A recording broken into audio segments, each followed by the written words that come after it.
Bismillahirrahmanirrahim. Assalamualaikum warahmatullahi wabarakatuh. Alhamdulillahi rabbil alamin. Alhamdulillahilladzi hadana lihada wa ma kunna linahtadiya laula an hadanallah. Wa ashhadu an la ilaha illallah wahdahu la syarika lah.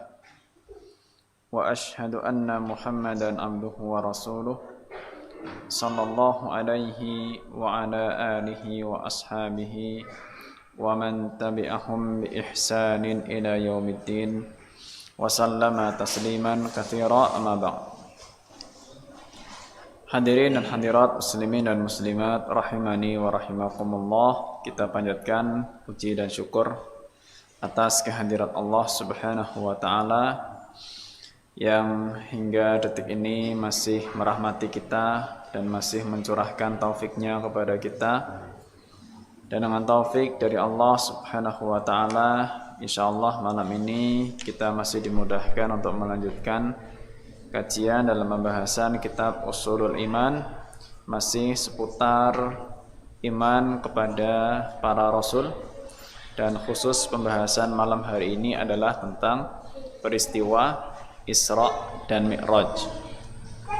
Salawat teriring salam semoga senantiasa tercurah, terlimpah kepada panutan kita, junjungan kita, Nabi besar Muhammad sallallahu alaihi wa ala alihi wasallam, juga kepada segenap keluarga, para sahabat, para pengikut yang istiqomah untuk mengamalkan tuntunan beliau alaihi salatu wassalam hingga akhir zaman. Baik, peristiwa Isra dan Mi'raj ini bukan peristiwa yang asing bagi kita, insya Allah. Bagi yang pernah belajar sirah Nabi atau sejarah, ya, insya Allah sudah banyak mengenal apa yang dimaksud dengan peristiwa Isra dan Mi'raj. Ya. Dan peristiwa ini di sini dimasukkan ke dalam masalah iman kepada para nabi dan rasul. Karena tentu ini peristiwa yang berkaitan erat dengan Nabi kita Muhammad sallallahu alaihi wasallam. Dan ini termasuk perkara yang sulit dipikirkan dengan logika manusia. Ya. Mau dihitung matematika juga tidak akan ketemu yang namanya peristiwa Isra dan Mi'raj ini. Ya, sehingga kalau dulu, ya, di zaman Nabi alaihi salatu wassalam, orang yang bisa percaya kejadian Isra Mi'raj yang diceritakan langsung oleh Nabi sallallahu alaihi wasallam, itu mereka adalah orang-orang yang imannya tinggi dan imannya jujur. Ya. Karena sulit untuk dinalar, ya, sulit untuk dinalar. Peristiwa Isra dan Mi'raj, ya, jarak yang begitu jauh ditempuh hanya dalam waktu 1 malam pulang pergi, ya, 1 malam pulang pergi. Maka di sini masuk dalam pondasi iman kita kepada para nabi dan rasul. Iman kita kepada Nabi kita Muhammad alaihi salatu wassalam, salah satunya iman terhadap semua peristiwa yang beliau alami, sekalipun peristiwa itu peristiwa yang mungkin sulit kita pikir dengan logika akal manusia. Ya. Jadi Isra, ya, ini Isra Mi'raj itu sebetulnya 2 kejadian yang berbeda, tapi di satu waktu atau 1 malam yang sama. Ya. Ada Isra, ada Mi'raj. Ya. Jadi Isra dalam bahasa Arab itu asalnya adalah Asra Yusri. Itu dalam bahasa Arab. Asra Yusri Isra'an. Ya. Dalam istilahnya Isra, ya, al-Isra'u bi Rasulillah sallallahu alaihi wasallam minal Masjidil Harami di Makkah ila Baitil Maqdis bi Ilya wa ruju'ihi min lailatihi. Jadi perjalanan malam. Ini asra yusri, isra itu maknanya perjalanan malam. Ya. Perjalanan malam Rasulullah sallallahu alaihi wasallam dari Masjidil Haram di Mekah ke Baitul Maqdis atau kita sebutnya Masjidil Aqsa. Ya, Baitul Maqdis di kota Ilya itu nama aslinya. Ya, kalau sekarang lebih dikenal dengan namanya Yerusalem. Ya, di kota Yerusalem. Dan itu Masjidil Aqsa terletak di komplek namanya Kota Tua. Ya, komplek Kota Tua. Dan sekarang yang tersisa dari bangunan asli Masjidil Aqsa hanya kurang lebih 3 tiang saja. Itu yang asli. Ya. Jadi alhamdulillah dengan seizin Allah, kalau Masjidil Aqsa saya pernah nginjak, tapi kalau Masjidil Haram qadarullah sampai sekarang belum pernah sampai. Mudah-mudahan sampai nanti suatu saat nanti. Bareng-bareng semuanya. Ya. Jadi kalau Masjidil Aqsa itu yang asli itu di bawah tanah. Itu yang asli sekarang. Ya. Karena pondasinya sudah ditinggikan tinggi, ya. Dan di komplek itu di Masjidil Aqsa itu sekarang berdiri 5 masjid atau ada 5 masjid di situ. Ya. Kalau yang biasa di foto-foto di mungkin internet, ya, itu kan yang kelihatan kan masjid yang kubahnya emas. Itu seringnya itu. Itu bagian karena Masjidil Aqsa itu tanah luas, ya, tanah luas. Di situ ada masjid-masjid berdiri di situ. Ya. Dan yang sekarang berdiri itu sudah bukan bangunan asli. Ya. Karena Masjidil Aqsa itu kan ada bahkan sebelum Nabi Muhammad alaihi salatu wassalam. Ya. Jadi ada 5 masjid. Kalau masjid yang kubahnya emas, ya, kalau kita sering nyebutnya masjid kubah emas, ya. Atau di sana itu masjid kubah, orang nyebutnya sokhroh, ya. Karena di dalam masjid itu ada batu besar, ya, batu besar yang dipercaya itu tempat nanti jadi mi'rajnya Nabi alaihi salatu wassalam dari masjid itu. Dulu belum masjid tentunya, maksudnya bentuknya belum ada masjid kubah emas gitu, ya. Hanya di situ ada sebuah batu dan di dalamnya ada goanya. Ya, masuk ke gua tersebut itu ada nanti sebuah tempat dan di dalam gua itu ada sebuah atapnya yang agak cekung, ya, cekungannya berbeda. Konon cekungan itu menunjukkan tinggi badan Nabi Shallallahu Alaihi Wasallam.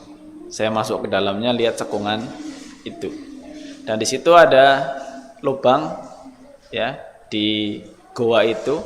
Goanya di dalam masjid. Jadi kalau kita masjidnya besar, cuma kalau masuk ke dalam masjid kubah emas itu tempatnya agak sempit. Kenapa? Karena sebenarnya tengahnya itu batu tinggi, ada jalan masuk ke bawah. Ya. Yang masuk ke bawah, nanti ada lubang di batu itu.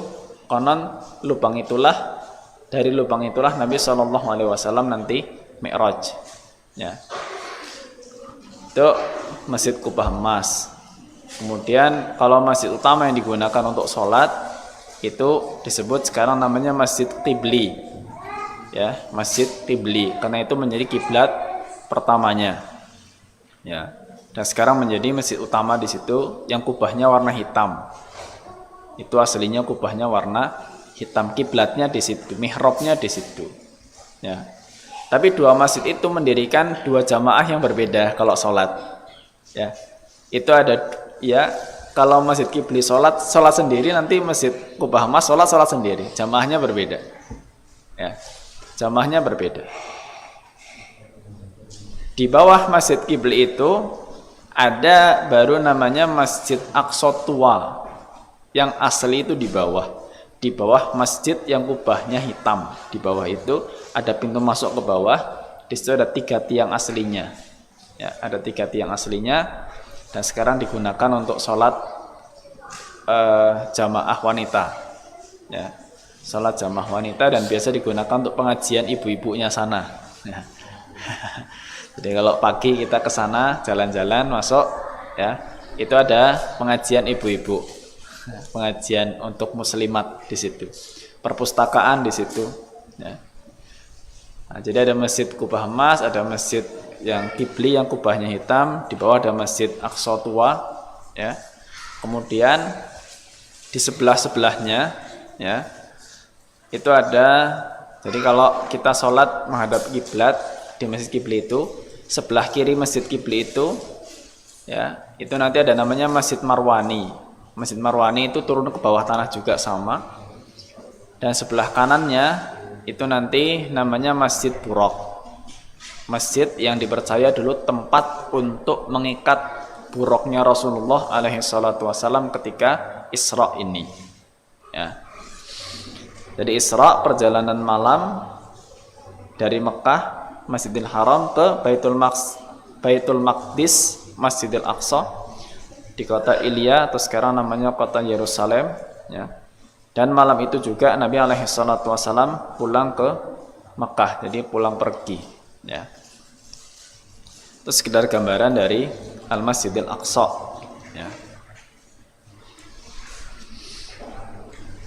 Yang di situ kalau sekarang banyak orang mengatakan Yerusalem itu kota suci 3 agama gitu ya. Karena di situ memang di komplek kota tua itu sendiri, itu di sebelah Masjidil Aqsa persis di balik dindingnya, balik dinding komplek Masjidil Aqsa itu sudah dinding ratapannya orang Yahudi.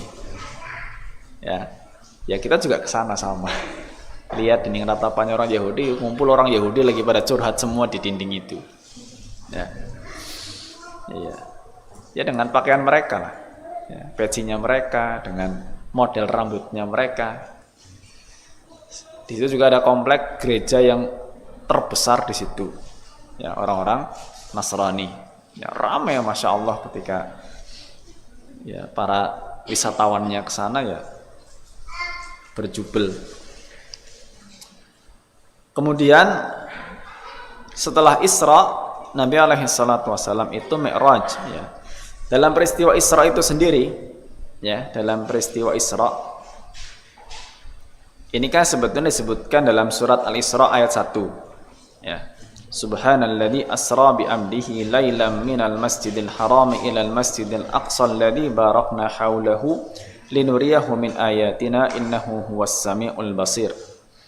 Maha suci Allah yang memperjalankan hambanya di malam hari dari Masjidil Haram ke Masjidil Aqsa yang Allah berkahi sekelilingnya, untuk Allah nampakkan di antara tanda-tanda kekuasaan Allah, sesungguhnya Allah itu maha mendengar dan maha melihat. Ya. Dalam Isra, ya, Nabi alaihi salatu wasallam menceritakan dalam Sahih Muslim, sebetulnya hadis menceritakan ini banyak, yang dicantumkan di sini apa yang ada dalam riwayat Sahih Muslim.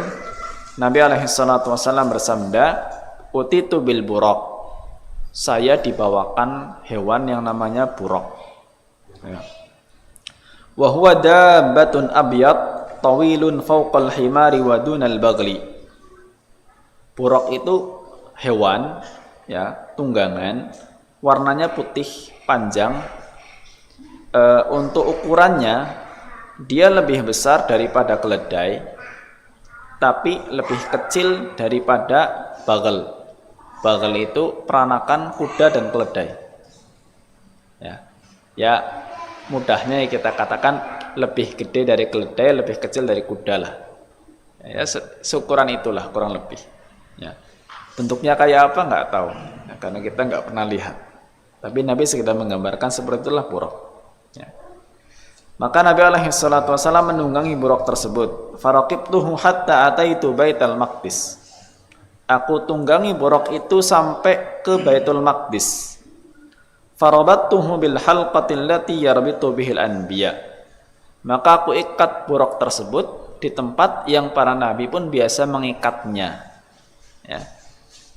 Jadi kalau di Masjid Buraq itu, Masjid Buraq itu agak masuk ke dalam tanah juga.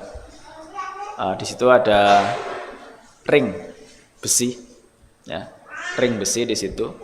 Konon, ya, sekali lagi semuanya konon, kita nggak bisa pastikan ya, karena nggak ada riwayat yang sahih menyebutkan ini ring yang dulu dipakai untuk ngikat Buraq, itu nggak ada. Atau posisinya di mana persisnya kan nggak diceritakan oleh Nabi alaihi salatu wasallam. Semua itu sifatnya turun-temurun cerita. Ya, ada sebuah ring dipasang di masjid tersebut yang diyakini itu tempat mengikat Buraq di situ. Ya. Masjid Buraq itu kecil, bahkan mungkin lebih kecil dari masjid ini kalau Masjid Buraq itu. Ya, lebih kecil dari masjid ini. Sekedar tempat kemudian jadikan masjid. Ya, sebetulnya masih masuk komplek Masjidil Aqsa juga. Kemudian beliau bersabda, "Tsumma dakhaltul masjida fa shallaitu fihi rak'atain." Ya. Kemudian aku masuk ke dalam masjid dan aku sholat di dalamnya 2 rakaat. Dan disinilah Nabi alaihi salatu wasallam itu mengimami para nabi. Ya, mengimami para nabi alaihi wassalatu wassalam. Tsumma kharajtu faja'ani Jibril bi ina'in min khamrin wa ina'in min laban fakhtartul laban. Kemudian Jibril datang, ketika aku keluar, Jibril datang dan membawakan kepada aku 1 gelas berisi arak dan 1 gelas berisi susu. Maka aku memilih gelas yang berisi susu. Faqala Jibril alaihi salam ikhtartal fitrah. Maka Jibril alaihi salam mengatakan engkau sudah memilih kesucian. Ya, jadi karena milihnya susu. Nah. Dan di sini Nabi alaihi salatu wassalam, ya, setelah itu diangkat, ya, buruknya diikat, beliau diangkat ke langit, ya, yang kemudian disebut dengan istilahnya Mi'raj, ya, Mi'raj. Mi'raj sendiri itu sebetulnya maknanya adalah tangga. Ya, maknanya tangga untuk naik, itu arti kata Mi'raj, ya. Dan di sini memang maknanya huwa su'udun Nabi sallallahu alaihi wasallam bi suhbati Jibril alaihi salam min Baitul Maqdis ila sama'id dunya. Yaitu naiknya Nabi alaihi salatu wasallam ditemani oleh malaikat Jibril dari Baitul Maqdis, Masjidil Aqsa itu, ke langit dunia, summa baqis samawati ila sama'is sabi'ah, dan ke langit-langit yang berikutnya sampai ke langit yang ke-7. Ya. Jadi langit itu ada 7 lapis. Wa ru'yatul anbiya'i fis samawati ala manazilihim, dan melihat para nabi, ya, di langit-langit tersebut sesuai dengan kedudukan mereka, wa taslimuhu alaihim wa tarhibuhum, dan Nabi alaihi salatu wassalam menyalami mereka, ya, dan mereka juga menyambut Nabi sallallahu alaihi wasallam. Jadi di masing-masing langit itu beliau bertemu dengan beberapa sosok nabi, ya. Di langit yang pertama, ketika dibukakan langit yang pertama itu, Nabi alaihi salatu wassalam itu ketemu dengan Nabi Adam alaihi salam. Itu langit yang pertama. Kemudian di langit yang kedua, naik di langit yang kedua, Nabi alaihi salatu wassalam bertemu dengan Nabi Yahya dan Nabi Isa alaihi wassalam. Itu di langit yang kedua, Nabi Yahya dan Nabi Isa. Di langit yang ketiga, beliau bertemu dengan Nabi Yusuf alaihi salam. Langit yang ketiga. Di langit yang keempat, bertemu dengan Nabi Idris alaihi salam. Di langit yang kelima, bertemu dengan Nabi Harun. Langit yang keenam, ketemu dengan Nabi Musa. Dan di langit yang ketujuh, ketemu dengan Nabi Ibrahim alaihi salam. Ya. Pas ketemu dengan Nabi Musa itu sempat menangis. Ya, sempat menangis. Kemudian ada yang bertanya, ya, Mayubkika. Yang bertanya siapa? Allahu a'lam bishawab. Bisa malaikat atau yang selainnya. Mayubkika, apa yang membuatmu menangis? Ya. Maka Nabi Musa alaihissalam mengatakan, abki li anna gulaman bu'itha min ba'di yadkhulul jannata min ummatihi aktsar mimma yadkhuluha min ummati.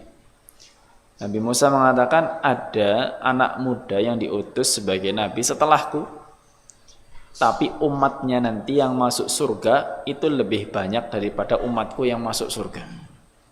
Ya. Umat Nabi Muhammad alaihissalatu wassalam yang masuk surga lebih banyak daripada umatnya Nabi Musa alaihissalam. Ya. Jadi ayat pertama ketemu Nabi Adam, ayat kedua Yahya dan Isa, ayat ketiga Nabi Yusuf, ya. Ayat yang keempat Nabi Idris, ayat yang kelima Nabi Harun, keenam Nabi Musa, ketujuh Nabi Ibrahim alaihissalam. Ya. Baru setelah itu Nabi diangkat ke tempat yang namanya Sidratul Muntaha. Itu sebetulnya gambaran sidrah itu sebuah pohon. Ya, sebuah pohon yang itu beliau gambarkan, ya, daunnya itu selebar kuping gajah atau selebar gajah. Ya. Buahnya itu seperti, ya, kalau gambaran beliau dikatakan seperti kilal. Kilal itu gentong, ya, gentong besar, seperti itu. Itu yang disebut dengan namanya Sidratul Muntaha. Ya. Tentang Sidratul Muntaha beliau mengatakan, "Tsumma dhahaba bi ila Sidratil Muntaha wa idza waraquha ka'adhanil filah wa idza thimaruha kalqilal." Ya, jadi Sidratul Muntaha itu ketika beliau sampai ke sana dikatakan daunnya itu seperti kuping gajah, ya, dan buahnya itu seperti qilal, jadi kayak gentong-gentong. Dan setelah itu, ya, Nabi Shallallahu Alaihi Wasallam di sana menerima wahyu perintah untuk sholat 5 waktu, meskipun ini juga ada prosesnya. Jadi sholat sebelum Isra dan Mi'raj itu sudah ada. Ya, ini sekedar penegasan saja. Sholat itu sudah ada sebelum Isra dan Mi'raj. Sebelum peristiwa ini Nabi udah sholat. Ya.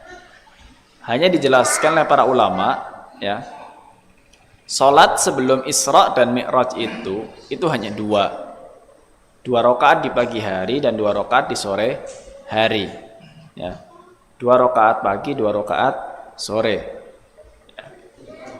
Nah, setelah peristiwa Isra dan Mi'raj, ya, dan Nabi alaihi salatu wassalam itu menerima perintah 50 Bani Israel wa khabartuhum. Saya sudah menguji Bani Israel, ya. Saya sudah menguji mereka. Itu berat, ya, untuk umatnya Nabi Musa alaihi salam. Qala faraja'tu ila rabbi. Maka Nabi alaihi salatu wasallam mengatakan, aku kembali kepada Allah Subhanahu wa taala, faqultu ya rabbi khaffif ala ummati. Aku minta, ya Allah, ringankan untuk umatku. Fahatta anni khamsan atau fahatta anni khamsan. Maka Allah Subhanahu wa taala memotong 5. Ya. Dipotong 5 salat. Dari 50 jadi 45. Maka beliau kembali kepada Nabi Musa alaihi salam. Faqultu hutta anni khamsan. Beliau lapor kepada Nabi Musa alaihi salam, sudah didiskon 5 salat, dipotong 5 salat. Qala inna ummataka la yutiquna dzalik farji' ila rabbika fas'alhu at-takhfif. Nabi Musa masih mengatakan umatmu tidak akan sanggup, meskipun sudah dipotong 5 enggak sanggup, silahkan kembali untuk minta keringanan. Qala falam azal arji' baina rabbi tabaraka wa ta'ala wa baina Musa hatta qala ya Muhammad innahunna khamsu salawatin kulla yawmin wa laylah. Likulli salatin ashrun fadzalika khamsuna salatan. Maka Nabi minta lagi, dipotong minta lagi. Hingga akhirnya Allah Subhanahu wa taala memanggil, ya Muhammad, wahai Muhammad, innahunna khamsu sholawat. Ya. Jadi salatnya itu cukup 5 salat. Ya, sesungguhnya cukup 5 salat. Setiap hari, siang dan malam. Likulli salatin ashrun. Ya, satu salatnya itu nilainya sama dengan 50 salat. Ya, likulli salatin ashrun. Satu salatnya nilainya sama dengan 10. Ya, satu salatnya sama dengan 10. Fadzalika khamsuna salatan. Maka semuanya tetap menjadi 50 salat. Karena satu salatnya nilainya seperti 10 salat. Ya. Jadi 5 salat dalam penunaiannya pahalanya 50 salat. Itu keistimewaan yang diberikan kepada Nabi alaihi salatu wasallam. Dan sebetulnya dalam perjalanan Isra dan Mi'raj ini banyak peristiwa, ya, tapi mungkin tidak akan kita bahas peristiwa-peristiwa rinci banyak yang dialami oleh Nabi alaihi salatu wasallam dalam Isra dan Mi'raj ini, ya. Ya sekedar ringkas saja, ya. Jadi di situ pun Nabi alaihi salatu wasallam melihat seperti apa malaikat-malaikat yang menjaga neraka. Di situ Nabi alaihi salatu wasallam melihat juga bagaimana siksaan yang diterima oleh para pemakan riba, ya, bagaimana siksaan orang-orang yang berzina, ya, dan masih banyak peristiwa yang disebutkan di situ. Ya. Nah, tentang Isra dan Mi'raj ini, jamaah yang dirahmati Allah Subhanahu wa taala, ya, setelah itu kan Nabi sudah kembali ke Masjidil Haram, ya. Pertama, ya tentu kewajiban kita itu beriman tentang peristiwa ini karena memang disebutkan dalam hadis yang sahih. Ya, yakin peristiwa itu memang betul-betul terjadi. Satu malam bolak-balik dari Masjidil Haram ke Masjidil Aqsa ke langit ke-7 sampai dengan mendapatkan perintah sholat 5 waktu, kembali lagi, ya, ke Masjidil Aqsa, kemudian pulang lagi ke Mekah dalam satu malam, ya. Yakin itu terjadi, ya, meskipun kita nggak tahu gimana prosesnya, pasti itu terjadi. Yang kedua, berkaitan dengan waktu peristiwa ini. Kapan peristiwa ini terjadi?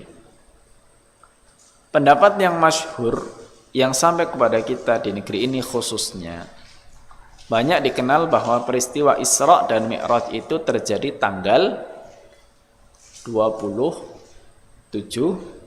bulan Rajab, ya, 27 bulan Rajab. Hanya seperti ini, ya, sama seperti kelahiran Nabi alaihi salatu wasallam, peristiwa Isra dan Mi'raj, ya, itu tidak terjadi kesepakatan ulama tentang waktu terjadinya kapan, ya.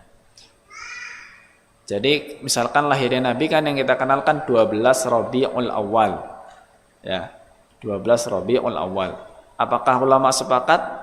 Ada perbedaan. Itu yang masyhur sampai kepada kita, ya. Sebagian ulama mengatakan 9 Rabiul Awal, ada yang mengatakan 10 Rabiul Awal, ya. Ada yang mengatakan 8 Rabiul Awal, ada yang mengatakan 2 Rabiul Awal, ya. Macam-macam. Sama Isra Mi'raj ini juga, ya, ada perselisihan pendapat di kalangan ulama, ya. Ada yang tidak memastikan tanggal dan bulannya, tapi hanya mengatakan tahunnya saja, ya. Ada yang mengatakan Isra Mi'raj ini bertepatan dengan waktu di mana Nabi alaihi salatu wasallam menerima wahyu yang pertama di tahun yang sama, ya. Ada yang mengatakan di sini setelah menerima wahyu yang pertama sekitar 5 tahun. Ya. Pendapat yang masyhur memang mengatakan 27 Rajab tahun 10 kenabian.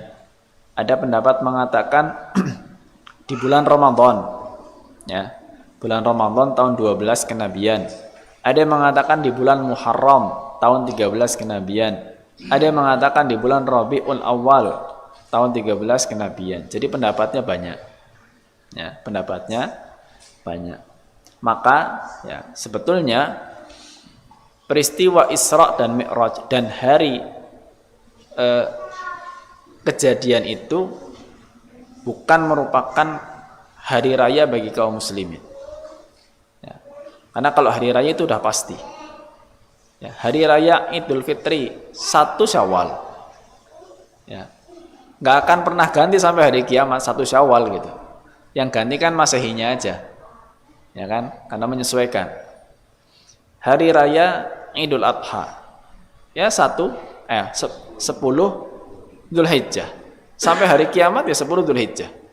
Ya nggak akan berubah. Dari dulu sampai sekarang 10 Dzulhijjah. Ya. Adapun kalau seperti kelahiran Nabi atau mungkin Isra dan Mi'raj, ya tidak pernah ada disebutkan dalam hadis yang pasti tentang tanggal dan bulannya. Ya. Tidak ada hadis yang pasti menyebutkan tanggal dan bulannya. Sehingga tidak dijadikan sebagai hari raya oleh Allah Subhanahu wa taala. Ya. Itu tentang peristiwa atau waktu terjadinya Isra dan Mi'raj. Ya. Kemudian ada sebuah pertanyaan. Ketika Nabi alaihi salatu wassalam itu menerima wahyu sholat 5 waktu. Itu kan langsung dari Allah Subhanahu wa ta'ala.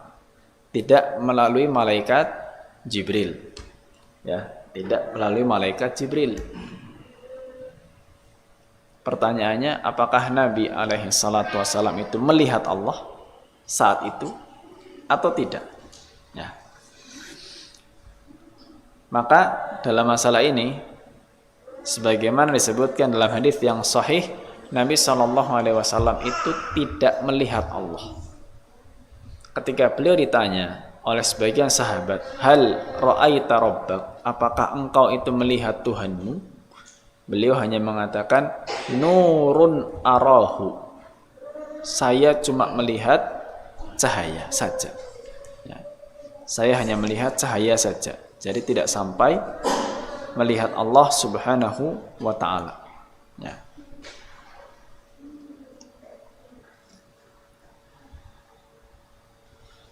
Maka di sini diberi semacam peringatan, ya, maksudnya hal yang perlu untuk kita perhatikan. Ya. Al-Isra wal Mi'raj minal ayatil azimatil lati akramallahu biha nabiyahu. Peristiwa Isra dan Mi'raj itu adalah tanda-tanda kekuasaan Allah yang besar yang Allah muliakan dengannya nabinya Muhammad sallallahu alaihi wasallam. Wal wajibu 'alal muslim i'tiqadu sihhatiha.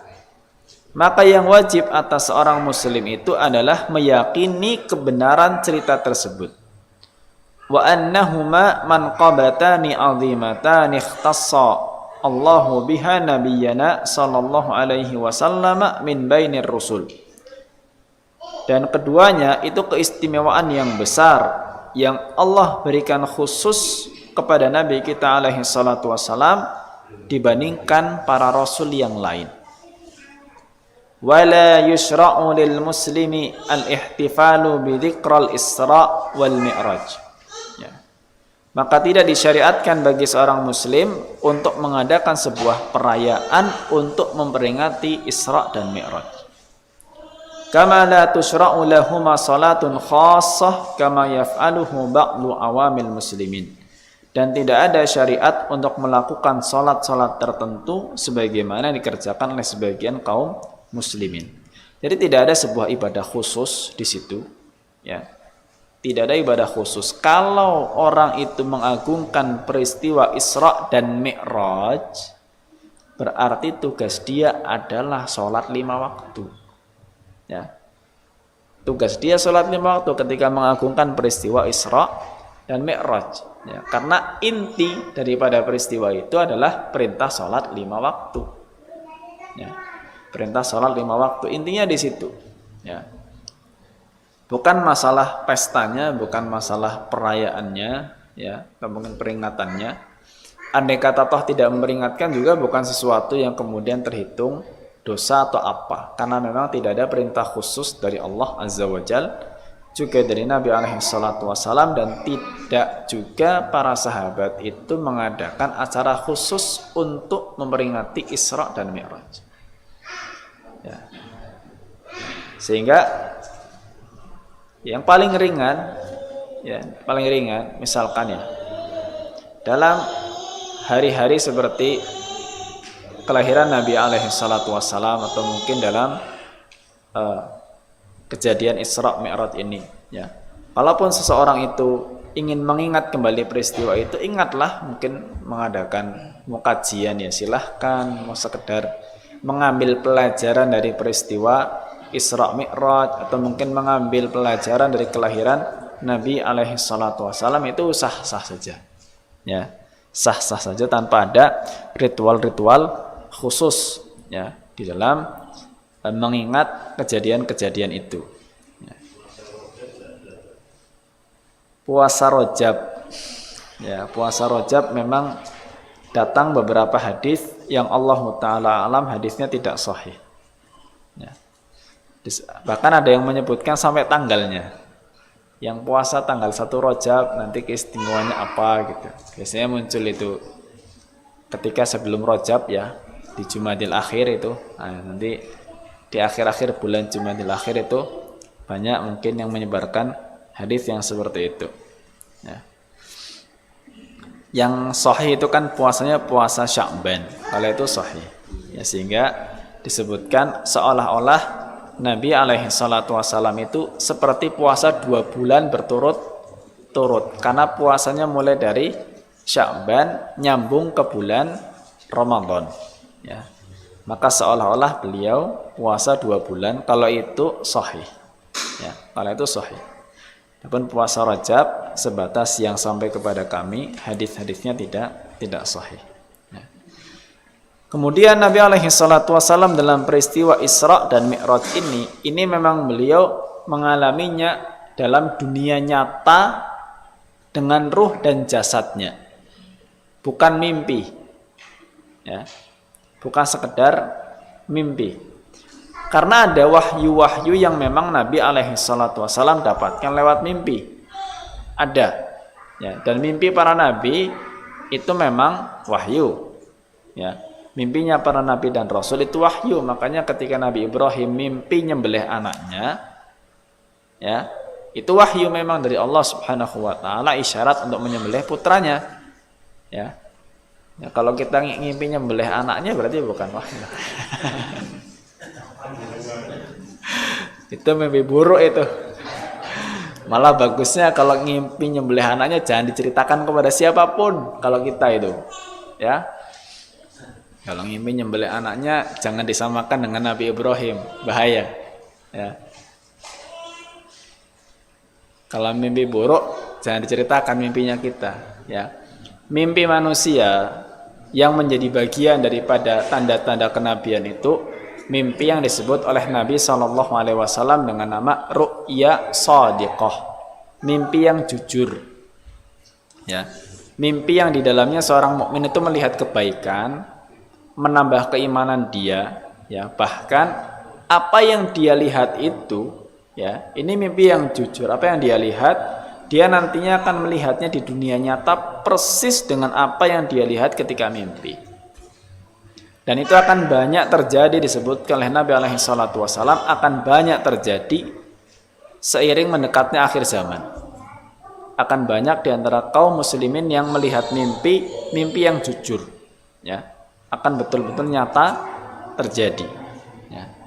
Nah, Nabi alaihi salatu wassalam memang dalam beberapa wahyunya diterima dalam mimpinya, seperti ketika beliau alaihi salatu wassalam melihat rombongan-rombongan orang, ya, hadis yang disebut dengan istilah hadis as-sawadul a'zam, ya. Jadi rombongan manusia yang banyak sehingga cuma kelihatan hitam aja gitu, ya. Kan ketika Nabi melihat ada rombongan, kemudian disebutkan oleh malaikat Jibril, ini Musa dan kaumnya, gitu. Kemudian nanti beliau alaihi salatu wassalam melihat ada nabi yang pengikutnya cuma 1 atau 2 orang. Kemudian menyebutkan juga ada nabi yang bahkan tidak ada pengikutnya sama sekali, ya. Dan beliau melihat rombongan banyak, ya, dan disebutkan itulah umatmu, ya. Dan diceritakan minhum sab'una alfan yadkhulunal jannata bighairi hisabin wala adzab. Akan ada 70.000 di antara umatmu nanti yang masuk surga tanpa dihisab dan tanpa diadzab. Yang kemudian disebutkan siapa mereka, ciri-cirinya, kriterianya, humul ladzina la yastarqun wa la yaqtawun wa la yatatayyarun wa ala rabbihim yatawakkalun. Satu, mereka tidak pernah minta diruqyah. Kemudian yang kedua, tidak pernah diobati dengan pengobatan kai atau besi panas. Yang ketiga, tidak pernah tatayur atau beranggapan sial, ya. Dan yang keempat, mereka bertawakal, bersandar hanya kepada Allah Subhanahu wa taala. Nah, itu diantara apa yang diterima oleh Nabi alaihi salatu wasallam lewat mimpi, ya. Tapi Isra Mi'raj, sholat 5 waktu itu bukan mimpi, ya, itu nyata.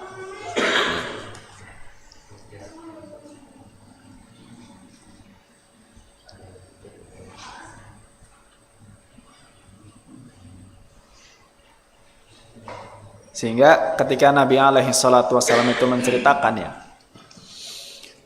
menceritakan kejadian Isra Mi'raj kepada orang-orang, banyak yang tidak percaya, ya, banyak yang tidak percaya. Tapi dalam perjalanan beliau itu, beliau melihat ada sekelompok orang kafilah dagang, ya, dengan ontanya, ya, mereka berjalan gitu menuju Mekah, ya.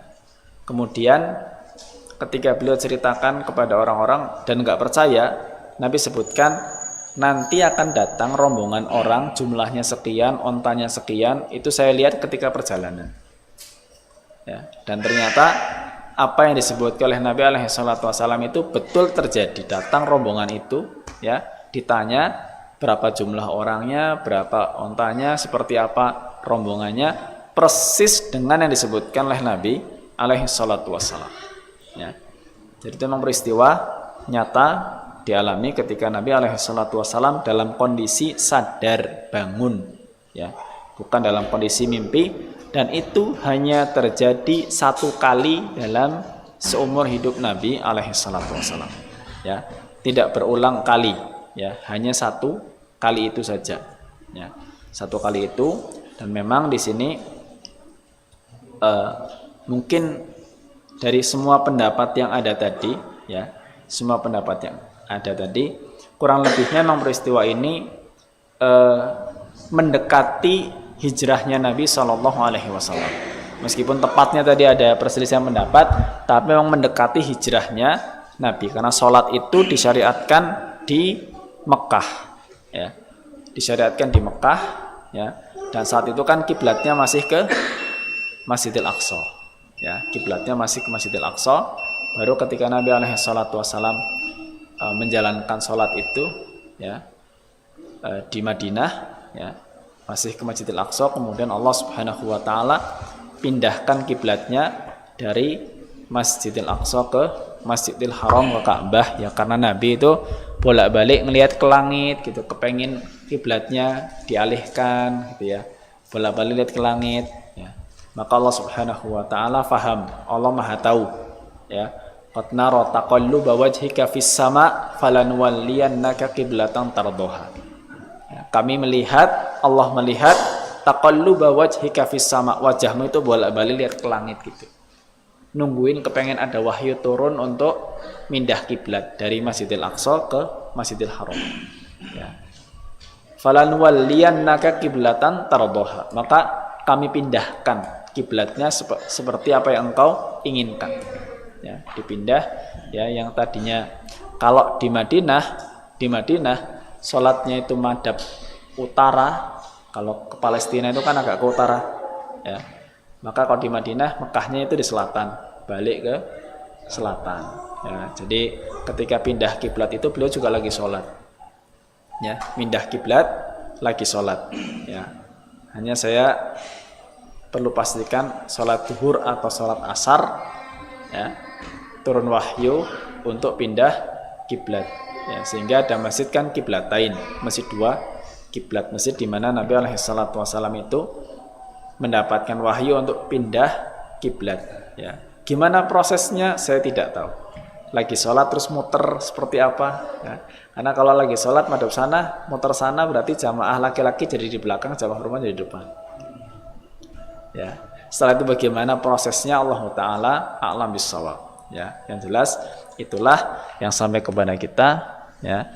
Kewajiban kita meyakini, dan yang kedua mengamalkan apa yang diperintahkan di malam Isra dan Mi'raj tersebut, ya, yaitu sholat 5 waktu. Kiranya mungkin ini yang bisa kita bahas tentang peristiwa Isra dan Mi'raj, ya, dari bagian kehidupan Nabi SAW yang wajib diyakini. Semoga Allah Subhanahu wa Ta'ala berkahi dan berikan manfaat. Banyak kurangnya mohon maaf. Terima kasih atas perhatiannya. Wassallallahu ala nabiyyina Muhammad wa ala alihi wa sahbihi wa baraka wa sallam, wa akhiru da'wana alhamdulillahi rabbil alamin. Subhanakallahumma bihamdika asyhadu an la ilaha illa anta astaghfiruka wa atubu ilaik. Billahi taufik wal hidayah. Assalamualaikum warahmatullahi wabarakatuh.